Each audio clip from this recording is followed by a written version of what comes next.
Hello everyone, Antazil here with another video for HOI4. We're finally diving into the Trial of Allegiance expansion by having a look at Argentina. Apparently, a lot of Argentinians have demanded that Juan Peron be a part of this DLC. Now, historically, Peron took power after World War II, but he is available in the focus tree in this DLC. Most videos on Argentina focus on another certain leader. We will not be discussing him today. We'll be heading down the focus tree towards Juan Peron. If that name only rings a slight bell, he was married to Evita Peron, and there are movies and musicals, particularly one with Madonna, rock operas, you name it, about them and their marriage and their rule of Argentina. Speaking of the Argentine focus tree, it is gigantic and it's easy to get lost in there. I mean, if you zoom out, it's small, right? But zoom in and you have all these focuses that have to be taken or not taken, and what to do. Well, all the way to the right over here is the Army, Navy, and Air Force branches. But it's interesting that all of these three focuses give you daily experience gain, which is really strong in the long run. We have a relatively small economic focus tree, starting with the central bank, which you do want to get. And there are quite a few focuses here that, in my opinion, are worth skipping. This entire branch here is, for instance, not that interesting. Recruitable population factor and minus consumer goods, which is above. You encounter so many places here, you wonder if the consumers in Argentina ever have any products left at all. There are some tax reforms here, not that interesting, I believe. Situational buffs, I assume. Industrial expansion and rapid urbanization give you 4 civilian factories in rapid succession and some bonuses for the research, so that's definitely good. Here is a focus path leading to 1 research slot to be taken when you have more than 45 factories. Trust me, that's going to be a while. Then there's the political tree. If you've seen any Argentina video, you've probably seen the right side. There's also a clean election and a communist side. This is clearly democratic, although this one also leads to a form of democracy. We'll see about that first. Now, once you've done all these political shenanigans, and there is an economic part here that leads to a research slot, and there are bonuses here as well, then finally you end up here at our own path, dominate the south, and your expansion. These are free ultimatums or wargoals to Paraguay, Chile, and Brazil. And here you have coring decisions. Now, if you're looking at the general strategy for Argentina in the South America DLC, you can go for the entire continent, of course, and there are achievements associated with that. But really, your best strategy is to expand in 3 directions: Chile, Uruguay, and Brazil. Paraguay needs to be taken out for general reasons, of course, but it's just mountains and not much interesting. Uruguay is your path into Brazil because this is too narrow maybe, and Chile has population and loads of resources. Now, the final focus of your focus tree will give you decisions to core specific territories of the map in South America. Now, just for instance, when you core this territory with 6.67 million and 1 or 2 more, Sao Paulo maybe 6.2 million, when those become your cores, what else do you need? I really like the Argentina focus tree, and I do also like the Juan Peron side. Did a lot of conquering with them, and I'll show you how. We'll start with the focus tree with Roberto Maria Ortiz, and we'll head straight down here towards march to Casa Rosada and skip the rest. We have 2 research slots, make them work because it'll be a while before we get a 3rd. We'll start with electronics and machine tools. I'll leave a short list of what I researched in the first few years with these two. But I am keeping my industry up to date. I am going for a medium expansion build. Not too fast because I need to build up and I need to flip ideologies. I'm going to build a few pieces of infrastructure here because I'm going to attack Paraguay eventually and Brazil, and then attacking from one piece of infrastructure is just terrible. Might also build a supply hub here later, I don't know. Build one civilian factory later in this territory once it has 60% infrastructure, and then we'll start expanding into military factories. This should keep us busy. Delete the plane. We'll get back to planes later. Maybe get some artillery going. Assign MIO to the guns. No support equipment yet. We'll have to invent it. Trucks for later. We do need them for supply. And we'll need trains eventually as well. After that, we'll just expand into more of these guys. We'll build destroyers. This Mendoza class is pretty okay. It's cheap and doesn't have too much extras. And if we want to produce actually anything, we'll need to import steel. We'll set the Navy to split off when repairing. We'll get this excellent chief engineer as an admiral and start exercising. And we'll set up an army on the border of Paraguay. And exercise them. Out of fuel, just balance this out. Army-wise, I am using the Special Forces from Arms Against Tyranny, and I will try to get my Marines upgraded. I know Marines into Paraguay seems like a bad idea, but for Brazil, it's excellent work.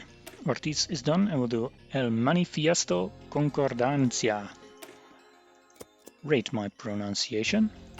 We also got some political power, and we'll get the silent workhorse Julio Argentino Pascual Roca. Switch to the second iteration of guns fairly soon. Let's do improved working conditions. And Manifesto is done, and we'll do British economics. Getting the army offense expert. Start harvesting some experience. Here comes the Castillo cabinet.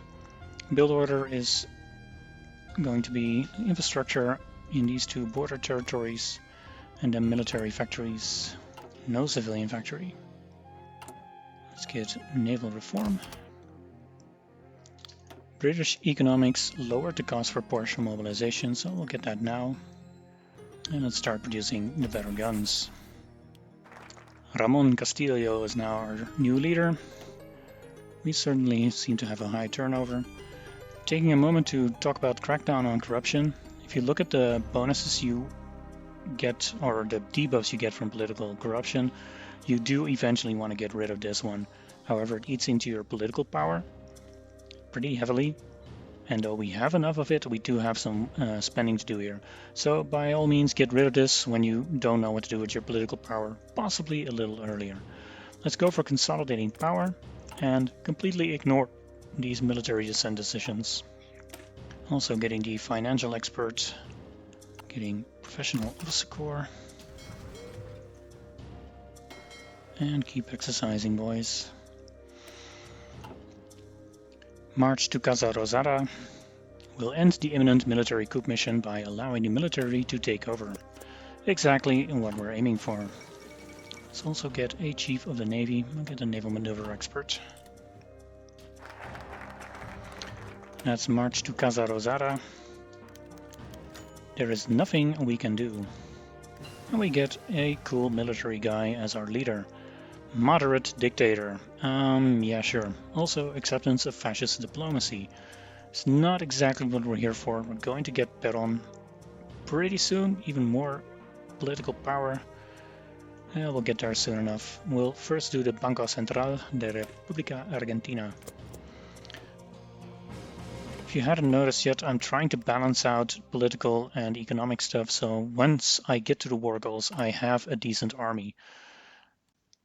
Every one of my opponents here is in pretty much the same position. I am very good defensive terrain and a decent starting army, so I need to build up. Another way to get some stability is to do all the raids. We got the central bank. We'll actually get it once we have 50 PP. We absolutely want these civilian factories and possibly the military factories too before we move on. I want at least one research slot, so I'll do this streak now, then the factories, and then we'll rush for the war goals. In between, we'll do those exercise thingies. It's only 35 days, but so much to do. Research slot, let's go. Support equipment, so let's get engineers as well. Greater Argentina, and we'll finally get our third research slot. Yeah, let's also get recon. I created a 2-whiff battalion. I'm also going to create a 6-whiff cavalry battalion. I'm converting those 2-whiffs later. The 6 whiffs will be my holding army. I'm going to march into Brazil later on with my good army snaking along the coast, and the rest just holding position against the jungle. Research slot is done. Let's get the navy and army expansions, the factories, and then we'll go towards our war goals. 70-day focus for 2 military factories. No, I'm going to go down towards my first war goals. Balancing act. We'll get Peron, of course, and then we'll do the American push. Reject. Marines, so let's get doctrines. I'm usually going for the right side here. Done. It's now also cheaper to edit these Marines into something useful.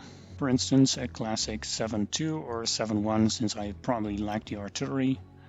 Pioneers, cavalry recon, and we'll get the rest later. These will be elite. We'll start with Paraguay, and they do require a supply hub. This is just too far away for comfort. We'll build one here. And build it fast. Let's get Juan Peron, the man, the myth, the legend. We'll eventually also pick up Peronism, so we can just get Eva Peron, so I can make true on the picture I posted for this video. These gorgeous infantry blocks have no support companies yet, so we'll do support artillery, recon, and engineers. Woe to my deficits. Peron gives us another 10% political power gain, so we'll head up here and do crackdown on corruption. Let's turn over a clean slate with our beautiful new leader, the handsome young Juan Peron.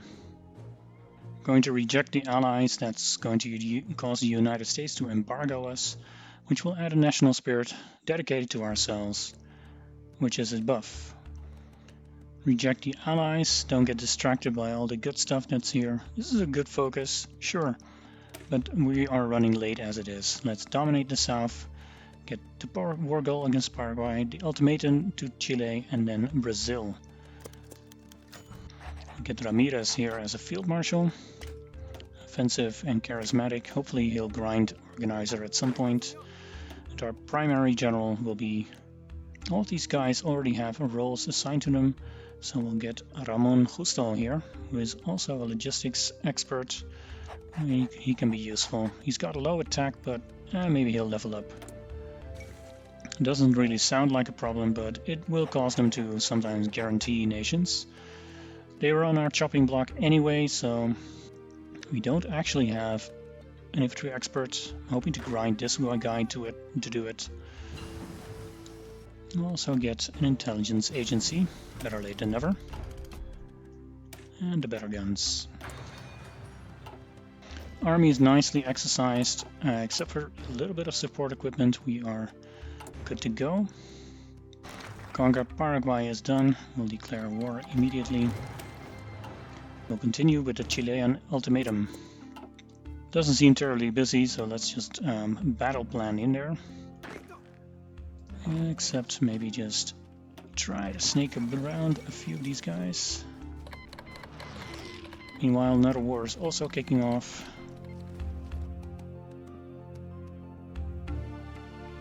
This wasn't much of a problem. Let's get war propaganda. That's Paraguay.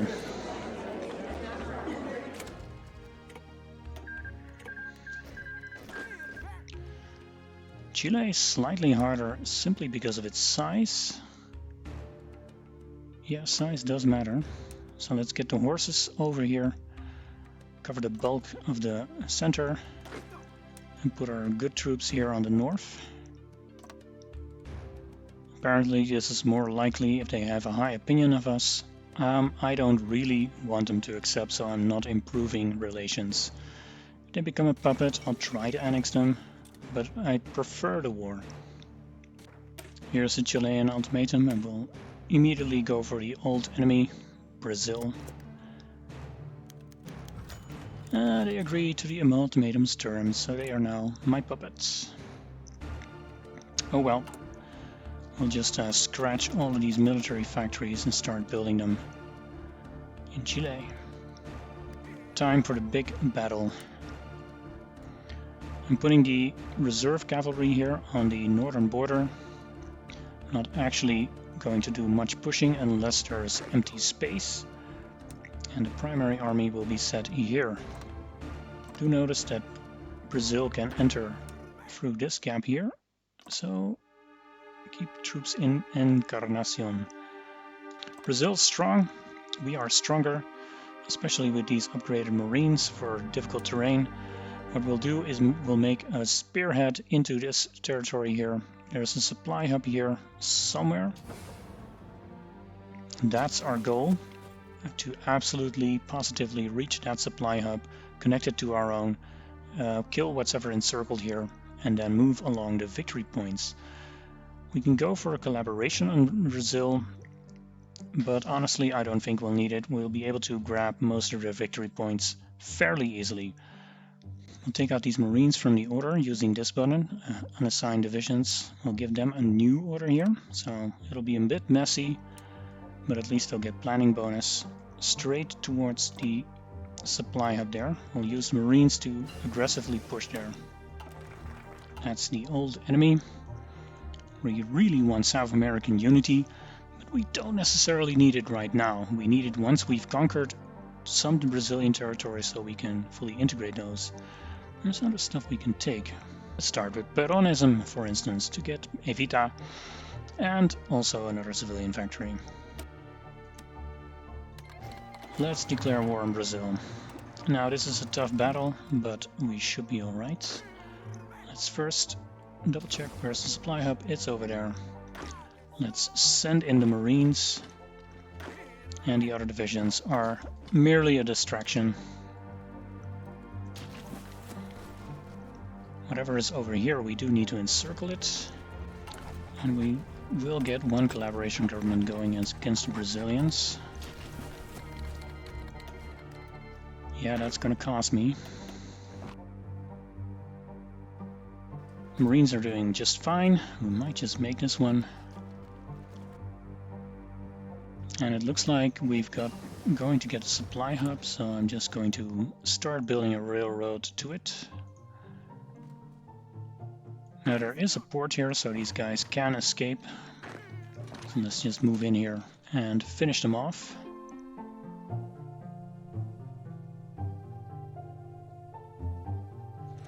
If you're new to the DLC, do notice that Brazil has gotten significant more victory points inland. Belo Horizonte, for instance, Puerto Pora, Goiânia, Mato Grosso. You can't just snake around the coastline and get the victory points there, or go for naval invasions. You need a lot of the inland as well. You can see the railroad is no longer following me along the coastline. We're going further north. We need our supplies to go either over sea or we build a new railroad. 84% capitulation, and that collaboration government is just a month away. And there goes Brazil. For simplicity's sake, we'll annex the lot of them and take their navy. We are now a big boy. However, we can get bigger because all of this is occupied territory, but what if we core them? The Sao Paulo territory, for instance. Where are those coring decisions? Here they are. Now you can click them all, of course, but there are some good ones and there are some bad ones. I mean, do you really want to core Guapore with 128,000 population and no factories? No, you don't. So take a look and learn the geography of Brazil. Sao Paulo is, of course, a good one. That's this one here. The Rio de Janeiro is also a very good one. In general, everything along the coastline and one tile away from it is usually pretty good, so we'll core a few of those. Pernambuco, 4 factories and a dockyard. Definitely want that one. Alright, so I'm going to leave the video off here. I've expanded Argentina into the better parts of South America. Would have been better if Chile had refused, because now I'm spending a lot of time and PP to integrate them. But oh well, we can core the rest of South America here if we want to. We can also expand ourselves into the European theater. We're pretty strong in terms of factories. I mean, you can build a nice army with this and even an air force. Navy-wise, we suck, but that's to be expected. If you like this video, please leave a like, a comment, or even subscribe. Let me know which South American paths you still want to see me play, and I'll see you next time. Bye bye.